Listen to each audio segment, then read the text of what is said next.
नमस्कार दोस्तों, जय माता दी। वेलकम माय चैनल मिथिला जी की दुनिया। दोस्तों, सबसे पहले तो आप सभी लोगों को नवरात्र की बहुत बहुत बधाइयाँ। माता रानी सबके भंडारे भरें। तो चलिए देखिए, ये मेरी फास्ट रेसिपी है। शाम का टाइम है, मैंने ये सिंघाड़े की पूड़ियाँ बनाई हैं और आलू की सब्ज़ी है, मूँगफली है। तो अब ये देखिए, ये मेरी सब्ज़ी है। ये क्लिप मेरी मिस हो गई है। उबली आलू है, मूँगफली है, जीरा है और थोड़ा 2 चम्मच घी है। ये देखिए, बहुत टेस्टी सब्जी बन के तैयार हुई। हरी धनिया, हरा मिर्चा, ये देखिए बहुत बढ़िया सब्जी बनी है। थोड़ा सा 2 चम्मच मैंने इसमें दही भी डाल दिया है ग्रेवी को गाढ़ी होने के लिए। जीरा है, उबली हुई आलू है। बहुत स्वादिष्ट आलू की सब्जी बन के तैयार हुई। आज हमारे यहाँ दोस्तों 4-5 गेस्ट आ गए हैं और बाई चांस उन लोगों का भी फास्ट है। ये माता रानी की कृपा है कि उन्होंने अपने भक्तों को मेरे यहाँ भेज दिया है। तो मैंने सोचा जब पूड़ी बनी रही है तो उन लोगों को भी पूड़ी खिला देंगे। अच्छा नहीं लगता कि मेरे दरवाजे कोई भूखा प्यासा पड़ा रहे, वो भी माता रानी का भक्त। तो ये देखिए, ग्रेवी वाली सब्जी मैंने बना ली है। अब और साथ में चलते हैं सिंघाड़े के आटा की पूड़ियाँ बनाने। तो पूड़ी और सब्जी हो जाएगी और उन लोगों को अगर पसंद होगा तो थोड़ा बर्फ़ी वर्फ़ी दे दी जाएगी। लेकिन दोस्तों, व्रत में बर्फ़ी नहीं खानी चाहिए। ये काजू कतरी तरी ज़्यादा शुद्ध नहीं होती बाज़ार की। अभी देखिए, 1 कटोरी मैंने उबली हुई आलू कद्दूकस करके ले ली है। पूरा नाप के लिया। 1 बाउल है चीनी मिट्टी का। ये देखिए, 1 बाउल भर के मैंने उबली हुई आलू कद्दूकस की, छोटे वाले ग्रेटर से, बड़े वाले से नहीं, छोटे वाले से। बिल्कुल भरता टाइप के बन गई आलू। तो ये देखिए, इसको हमने भरता टाइप के बना लिया है। तो 1 कटोरी मेरी आलू है और 2 कटोरी मेरा सिंघाड़े का आटा होगा। ये इसका रेशियो है, आप ये याद रखिएगा। तभी आपकी पूड़ियाँ जो है क्रिस्पी करारी बनेंगी। ये देखिए, अब इसी कटोरी से मैं 2 कटोरी सिंघाड़े का आटा लूँगी। सिंघाड़े के आटा की कहानी मैं आपको बता दूं। मैं इस समय बागपत में हूँ। सिंघाड़े का आटा मुझे ना बागपत में मिला है ना बड़ौत में मिला है। तो ये आटा मैंने मंगाया है मेरठ से। यहाँ पर दोस्तों कुट्टू का आटा मिलता है जो मुझे बिल्कुल भी पसंद नहीं है। तो ये सिंघाड़े का आटा मैंने वहाँ से मंगाया, जो कि बहुत ही महंगा है। 220 रुपया किलो है दोस्तों। लेकिन चलो कोई बात नहीं, माता रानी के व्रत है, माता रानी भंडारे भर रही हैं, तो 220 रुपये माने नहीं रखता है। तो ये देखिए, उसी कटोरी से नाप के मैं 2 कटोरी सिंघाड़े का आटा इसमें डालूंगी। पहले दोस्तों मैं पूरा 9 दिन के रहती थी, लेकिन अब थोड़ा सा एज का फैक्ट है, इसलिए मैं ज़्यादा 9 दिन का नहीं रह पाती हूँ। मैं पहला दिन और आखिरी दिन रहती हूँ। अब की बार नवरात्र माता रानी वैसे भी 10 दिन रहने वाली हैं। 10 दिन का नवरात्र है, एक तिथि की बढ़ोत्तरी है। तो ये देखिए, 2 कटोरी मैंने सिंघाड़े का आटा ले लिया है। अब इसमें हम डालेंगे हरा मिर्चा, जीरा, ये देखिए, और आप जो भी मसाले खाते हो, अदरक है।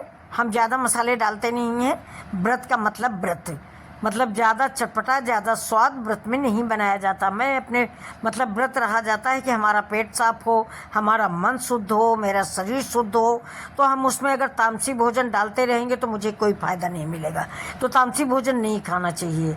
तामसी का मतलब मिर्च, मसाला, नींबू, ये सब नहीं खाना चाहिए।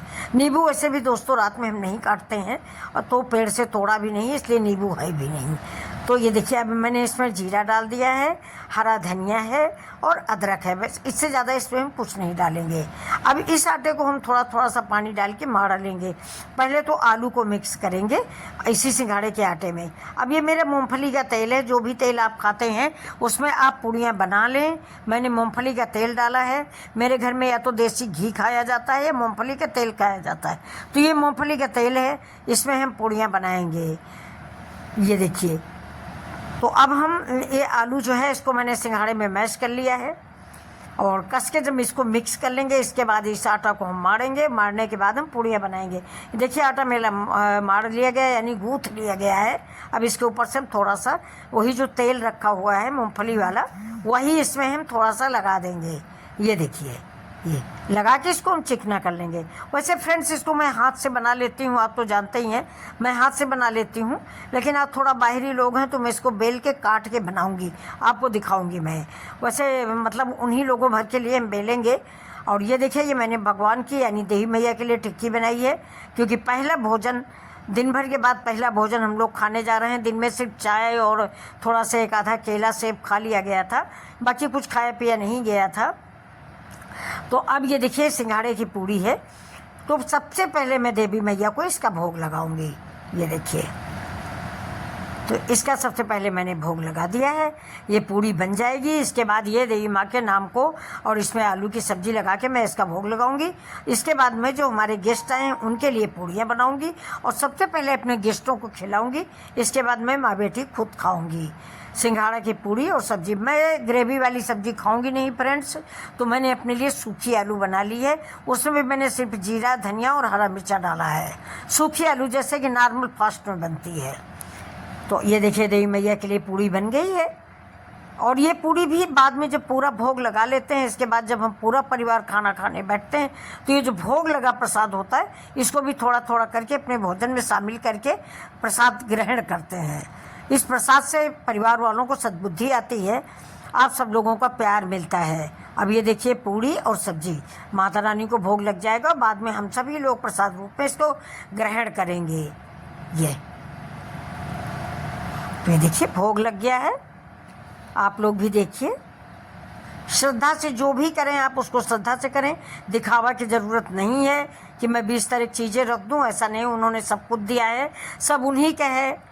उनको दिखाने की दोस्तों हम लोगों को क्या ज़रूरत है, वो तो सब अंदर भीतर बाहर की जानने वाली हैं। ये देखिए अब हमको वीडियो बनाने के लिए 20 तरह की चीज़ें दिखा दें, माता रानी जानती हैं। तो ये देखिए अब हम छोटी छोटी पूड़ियाँ देखिए बेलेंगे और गिलास से काट लेंगे, जिससे एक साइज़ की पूड़ियाँ बन के रेडी हो जाएंगी।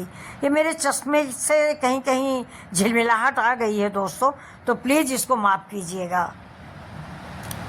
ये देखिए तो ऐसे गिलास से हम काटते रहेंगे और काट के पूड़ियाँ बना लेंगे उन अतिथियों के लिए जो अतिथि आए हुए हैं हमारे। ये आप बन जाएंगे। ये देखिए उन लोगों को खाना पहले हम खिला देते हैं, क्योंकि टाइम हो गया है 8:30 पौने 9 के लगभग। वो लोग खा लेंगे, इसके बाद हम लोग भी भोजन करेंगे। अब हम देखिए हाथ से बना लेंगे बड़ी बड़ी सी रोटियां, क्योंकि अगर इतनी छोटी छोटी बनाएंगे तो बनाते रहेंगे, गिलास से काटते रहेंगे तो बड़ा टाइम लगेगा। हमारा भी दिन भर का फास्ट है, खड़े होने में भी प्रॉब्लम आती है, ज़्यादा नहीं खड़ा होना। पहले दोस्तों मैं पूरा 9 दिन का व्रत रहती थी, लेकिन अब एज के अनुसार नहीं रह पाती हूँ, तो माता रानी को प्रणाम करके परेवा और आखिरी अष्टमी रह लेती हूँ। तो आप लोगों में से कौन कौन लोग पूरे दिन के व्रत हैं और आप लोगों ने दिन भर में आज क्या क्या खाया है? माता रानी आप लोगों को सुखी रखें। और माता रानी एक के नाम लेके मैं आपसे अनुरोध करती हूँ कि प्लीज़ आप लोग मेरे वीडियो को लाइक शेयर सब्सक्राइब ज़रूर करें। माता रानी आपका घर भरेंगी, ऐसी बात नहीं है। आप सब लोग स्वस्थ रहो, लाइक करो या ना करो, स्वस्थ रहो, मस्त रहो। अभी देखिए मैंने बड़ी सी पूड़ी बना ली है। अब ये खाना मैं अपने अतिथियों को भेज रही हूँ। मूँगफली है उबली हुई, और ये क्या कहते हैं मीठा आलू की सब्ज़ी है। बर्फ़ी रखी है, मैंने पूछा था, उन्होंने कहा नहीं काजू कतली नहीं खाएंगे, क्योंकि काजू कतली में आटा मिला होता है। तो उन लोगों ने भी बस बिल्कुल सीधा साधा यही सब्ज़ी, मूँगफली और ये थोड़ा सा नमक धनिया मिर्चा का खा लेंगे, उसी से वो लोग खाना खाएंगे। तो मैं ये थाली अपने गेस्टों को देने जा रही हूँ। तो आपको अगर ये गेस्ट थाली पसंद आ रही है, फास्ट रेसिपी सिंघाड़ा की पूड़ी, आलू की सब्ज़ी, मूँगफली, तो प्लीज़ मेरे वीडियो को लाइक शेयर सब्सक्राइब करें।